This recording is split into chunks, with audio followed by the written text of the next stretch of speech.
সংসদকে সামনে রেখে ময়মনসিংহ বিভাগীয়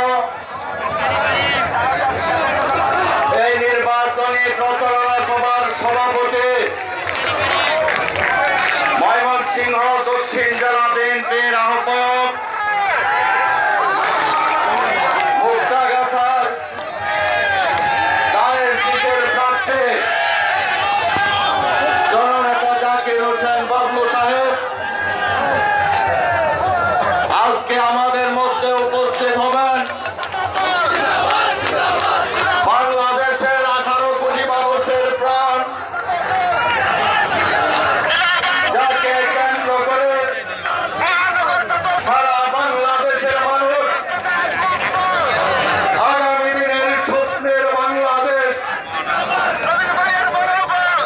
তৈরি করার প্রত্যাশা ব্যক্ত করেছেন।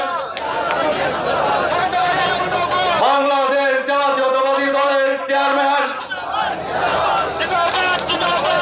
দেশনায়ক তারেক রহমান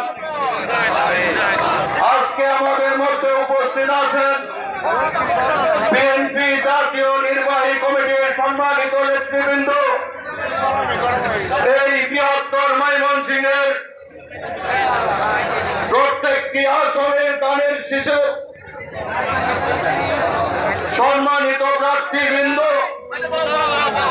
এই বৃহত্তর ময়মনসিংহের জাতীয়তাবাদী দল তার সকল অঙ্গ সহযোগী সংগঠনের লড়াকু যোদ্ধা 70 বৎসর রাজপথে আন্দোলন সংগ্রাম করে যারা নিজেদেরকে ইস্পাত কঠিন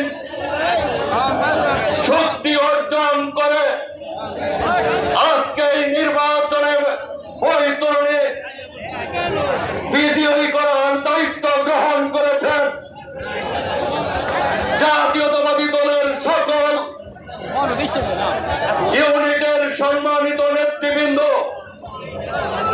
সকলকে ময়মনসিংহের প্রবেশদ্বার ময়মনসিংহ 11 ভালুকা আসনের পক্ষ থেকে, দানের শীষ প্রতীকের পক্ষ থেকে আন্তরিক শুভেচ্ছা, মুবারকবাদ ও সালাম জানাই।